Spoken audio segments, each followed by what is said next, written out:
We all agree that the humanity of preborn children is central to the conversation about abortion. So why not start there?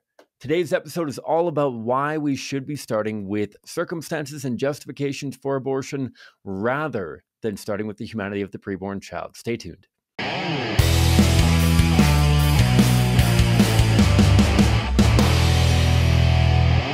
Hi folks, welcome back to the Pro-Life Guys podcast, a show dedicated to equipping you with the tools that you need to have compassionate and compelling conversations about abortion so that together we can change minds, save lives, and transform our culture. What a joy to be back with you. My name is Cam. I am the host of the show. Thank you to all of you who are tuning in, whether it is your first episode or a long-time episode listener. It has been a blast. This is episode 180. We have done 180 of these episodes, not even including our Humans of the Pro-Life Movement or way back when we used to do the Pulse news episodes. We have done well over 200. We're almost at 250 episodes all said and done. That is absolutely wild. I don't know if anybody still listening has listened to all of them. If you have, then you are an absolute champion. Today, we're talking about the roadmap for having good conversations, and we're talking about why we want to be starting with addressing the justifications that people bring forward. A huge shout out to Adelaide and the entire team at Protect Life Michigan. We recently featured Adelaide as one of our Humans of the Pro-Life Movement. She was an absolute gem. And she and the rest of the team at Protect Life Michigan spent a bunch of time talking about the pros and cons of the roadmap that I talk about. And she actually came up and spent a couple days here in the Calgary office, more than a couple days, almost an entire week with me here in the office, working with myself and a few other Calgary colleagues, talking through apologetics questions, concerns, ideas that she and the rest of the team had at Protect Life Michigan. They are absolute winners down there in Michigan. Huge shout out to them. And thank you for the idea behind this show. A bit more of a conversation around why to start conversations with, rather than the humanity of preborn children, the justifications around abortion. And why this is even a tension is because, as many of us know, and as I mentioned off the introduction, we understand that the humanity of preborn children is central to the morality of abortion and the abortion conversation as a whole, right? We've said a number of times on the podcast, alluding to the fact that if abortion does not kill an innocent living member of the human family, then no justification for abortion is necessary. If abortion doesn't kill innocent humans, then it is not the injustice that pro-lifers make it out to be. And we are a bunch of pricks for trying to take away a woman's right to control her own body if there isn't another body there. And there's a growing number of jerks because there are more and more people growing and joining the pro-life movement. And so there's a major problem if abortion does not kill an innocent living human. On the flip side, if abortion does directly and intentionally end the life of an innocent living human, then no justification for abortion is adequate. We can never justify directly and intentionally killing an innocent human to solve even the most challenging of problems. And so, on one hand, we have a growing number of jerks. On the other hand, we have what many could very easily characterize as genocide. We have a massive problem in front of us, and that's why there is no real gray area on this. I speak often with people about how it does not make sense to be supportive of abortion in some cases and reject abortion in other cases. I find it fascinating, and I mind very deeply when somebody says, well, I don't think that abortion should be allowed for birth control, but if the mom's in XYZ situation, it should be allowed. I can understand the people who say that abortion should always be allowed or always be allowed to a particular point. And I can understand, obviously, and I agree with the people who say that abortion should never be allowed because either they're human or they're not. And so with all of this talk about whether or not they're human and how paramount the answer to that question is, I got a bunch of questions, particularly from many friends within the movement, about why not start our roadmap for effective conversations with the humanity of preborn children. Why not ensure that everybody that we talk to recognizes and realizes the humanity of the preborn child, and they are forced to fit the rest of their worldview around that information. Well, I want to share two particular factors that have contributed towards why I think that we should almost always, if not always, be starting with the justifications for abortion. And as a quick aside, quick shout out to my colleague Kyle Coffey, who runs our Manitoba initiative.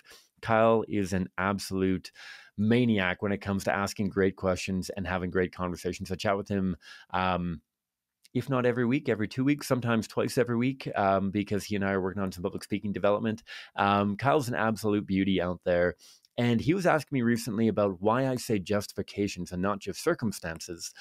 And I can't say that I have a fantastic reason. It was honestly because when I'm looking at the reasons why people support abortion or the reasons why people adopt the pro-abortion worldview, the majority of them are circumstances that surround pregnancy, challenging situations that a mother or father may be involved with.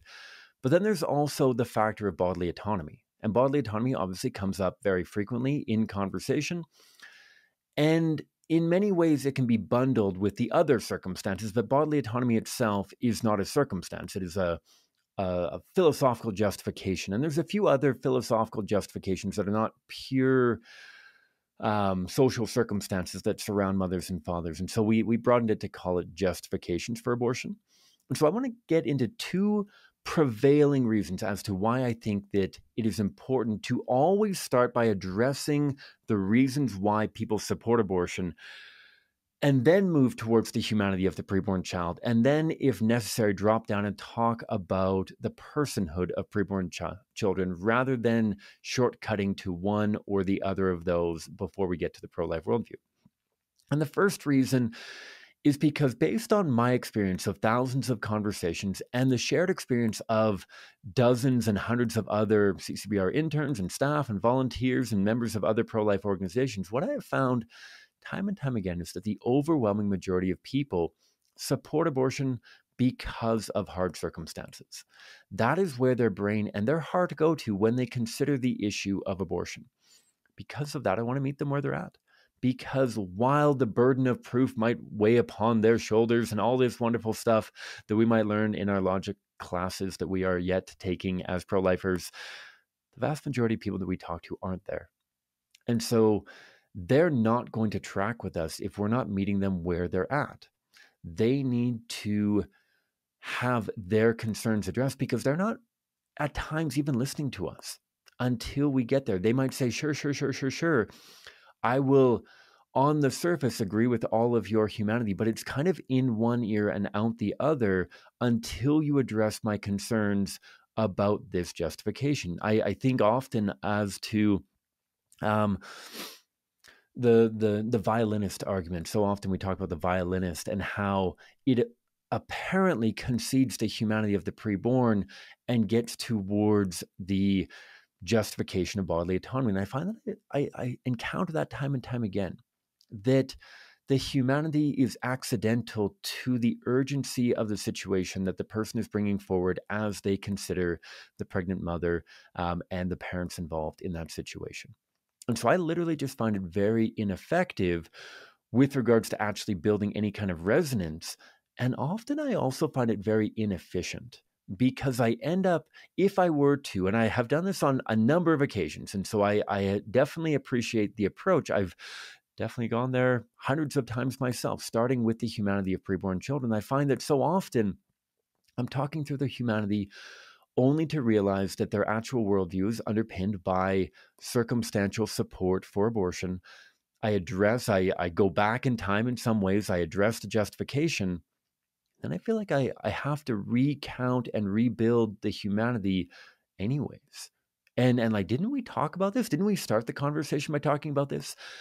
And it has dawned on me over and over again that it is honestly in one ear and out the other because they're saying one thing, but they're clinging to another thing. And I find this not only when they bring up circumstance, not only when somebody says, I think that abortion should be allowed for a mother who is a victim of sexual assault.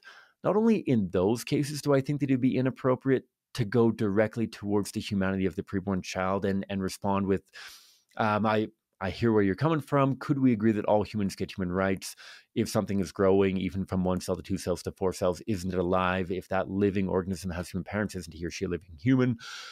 And doesn't that make abortion a human rights violation? Not only does that not address their concern, and so they could agree with all of those points and then reject the conclusion because they say, but you haven't addressed my concern. Even if the conversation starts under the pretense of biology, what do you think about abortion? Oh, well, it's just an embryo.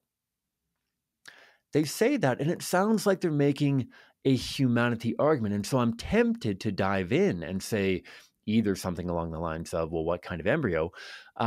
Or even more structurally, could we agree that all living humans get human rights? Blah, blah, blah, the 4 human rights questions that I just outlined. I find it interesting if I were to mine deeper and say, oh, okay. And so you would say that after the embryonic stage of pregnancy, that abortion is no longer appropriate, including for victims of sexual assault. If I were to ask that question, which I have done on a number of occasions, very often they would say, well, no, in that case, they should still be allowed to have an abortion. If it's a victim of sexual assault, they should still be allowed to have an abortion. Or it's just a clump of cells. Somebody says that to me again, it's under the pretense of a biology, a humanity challenge. If I were to take the bait and go to the humanity and say, oh, would you agree then that once we have defined human characteristics and it's no longer a quote unquote blob of cells, then abortion would no longer be appropriate even in cases of sexual assault? The vast majority of people that I have spoken to, and I would hazard a guess to suggest the people that you have spoken to as well, would very likely waffle on that too. Well, no. That mom should still be allowed to have access to abortion if that's the circumstance that she is faced with. Very frequently, people will adjust their timelines as we mine deeper because the timeline is not actually what they care about. If somebody says to me, well, they don't even have a heartbeat, and if I pursue that notion that aligns, in my opinion, with the personhood argument, and I were to say, why don't they have a heartbeat? Well, it's because of how old they are. And so we're saying that this is age-based discrimination. If I were to press them on, what if I told you that we had an independent pulse at 20 days after fertilization, and that most mothers don't even know that they're pregnant? And so would you say that if a mother finds out that she's pregnant at 6 weeks, long after a heartbeat has been established, she should not be allowed to have an abortion? Well, no, it's not actually about the heartbeat. I mean, what about brainwaves? It's actually about brainwaves. Okay, well, what if I told you the brainwaves started much earlier? Would you again be opposed to abortion after that? And what I find when I mine into their humanity or even personhood, if they bring up consciousness, if in theory, and it is biologically inaccurate, but if philosophically we had consciousness at the moment of fertilization, would you then be opposed to abortion in all situations from the moment of fertilization?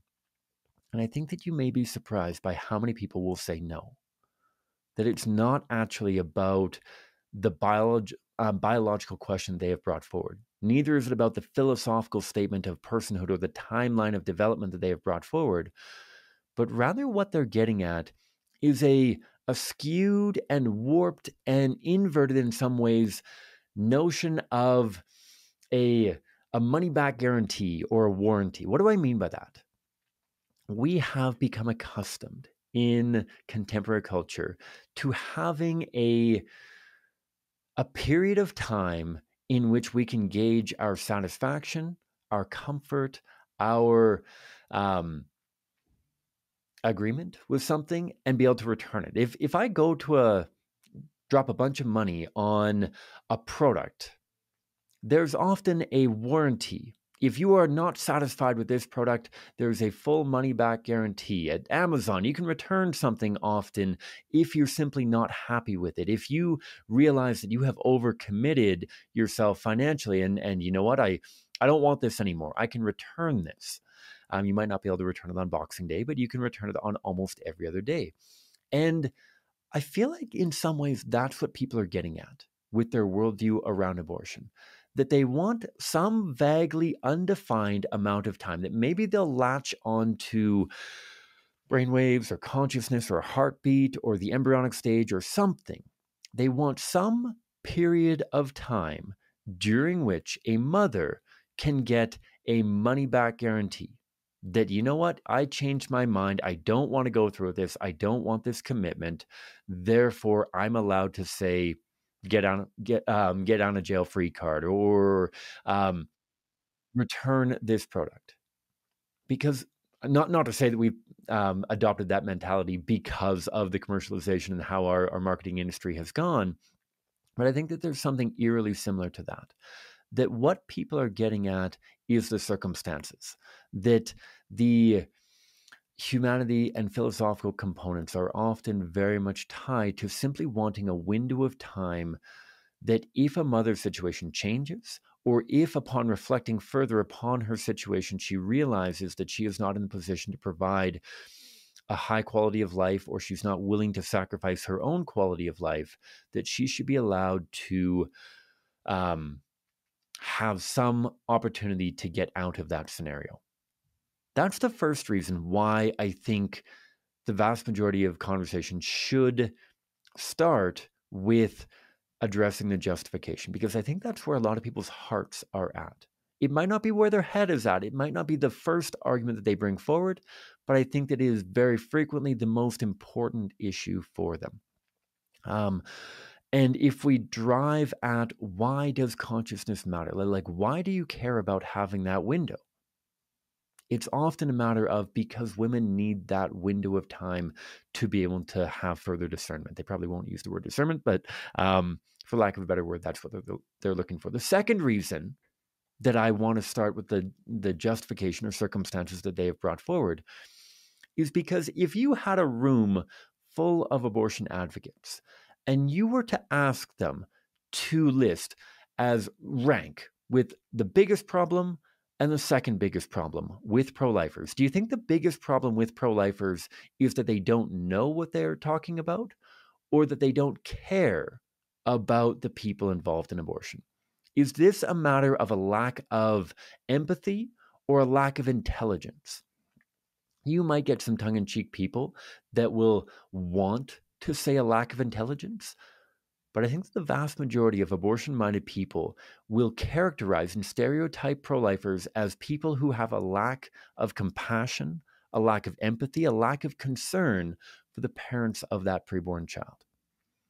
And so what I want to do in bringing those two together, if I am able to, in every single situation, ensure that not only can I dispel that myth that I don't care, that I lack empathy or compassion for that mom and dad, whatever it may be in that situation, if I can not only dispel that myth, but also get at the heart of their concern, not only is it far more likely that my argument will resonate with them, not only is it far more likely that once I do get to the humanity of a preborn child, that they're genuinely listening and connecting with what I'm saying, because I have bridged the gap, because I have met them where they're at. I have acknowledged their concern. I have identified with the problems that they are seeing, acknowledged that they demand solutions. And then I've drawn them towards why, once having recognized the heart of their concern, the heart of the mother, I need to approach a solution that also acknowledges the heart of her preborn child, by way of metaphor, obviously. And I have witnessed tremendous success with that. And I've witnessed other people having tremendous success with that. I don't know if I can do a call to action for those who went down to Florida AAP this year. I was the principal trainer for our Florida mission trip earlier this February. I've shared a little bit about that already. And particularly the first week of our Florida mission trip, we had a number of people who were already active volunteers, many of whom had not at that point adopted the roadmap specifically. Many of them were very familiar with the principles of common ground analogy question, the human rights argument, and the human plus X. And so I wasn't actually presenting new content, but rather new structure.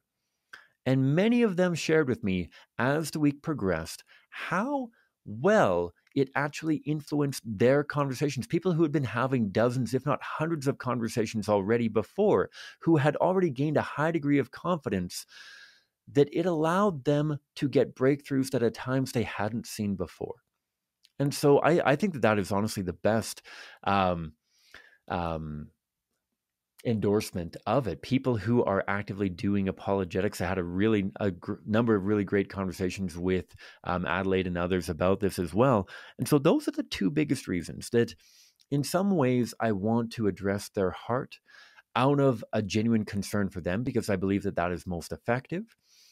And through that effectiveness, I believe that it's also most efficient.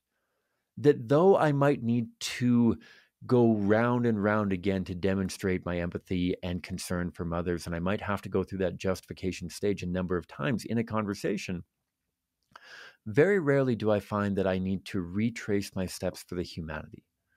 And I actually end up saving myself time on the humanity once they recognize how deeply I care for them, for mothers in hard situations, for families struggling to make ends meet, all that kind of thing. And so I really want to do that, and I have witnessed that for myself and a number of other people, really opening the door for meaningful conversations that even at times may be significantly shorter because of that approach.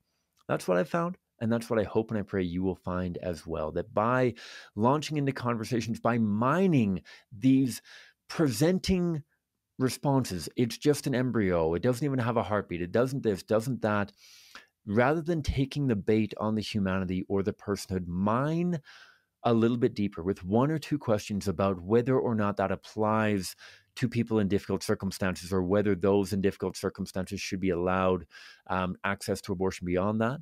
Open up the conversation so that you can engage on that justification level, demonstrate your empathy, demonstrate your compassion, and confront them with your compassion before you confront them with your intelligence.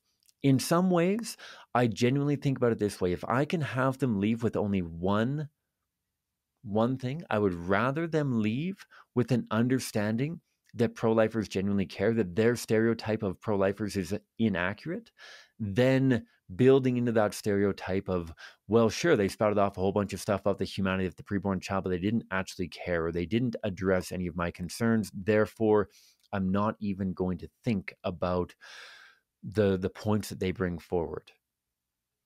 That's what I want to leave you with. Confront them with your charity and compassion before you challenge them with your intellect.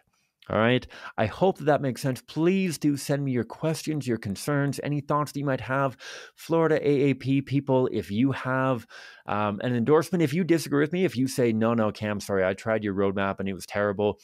Here's what I found. Please give me a shout on that. Please post that on the YouTube video. If you are somebody who has benefited from the roadmap and benefited from starting with the justification stage of the roadmap, please do throw that out there, not for my sake, not to try to make me feel good, but rather to encourage and empower those who might be on the fence on this at this point. Please do drop that in the comment section, particularly on YouTube, if you wouldn't mind throwing that on YouTube. That really boosts the algorithm that people are engaging with the content. And so check that out. And last announcement, I've alluded to it a few times already. There will be a formal announcement tomorrow for this. I am hosting a Narnia book club. Narnia book club, we're going to read one book a month for the next 7 months. I would love to have you along for the ride. I love Narnia. I am not a Narnia professor or anything like that. Please don't come to this book club thinking that I'm going to unravel the mysteries of the universe with it. I just love the books, and I think there's so much applicable, and I would love to get your thoughts and share some thoughts and all that kind of thing. Please do that. So in tomorrow for that exciting announcement and for how to register. And may God bless you abundantly wherever you're at, however many hours are left in your day.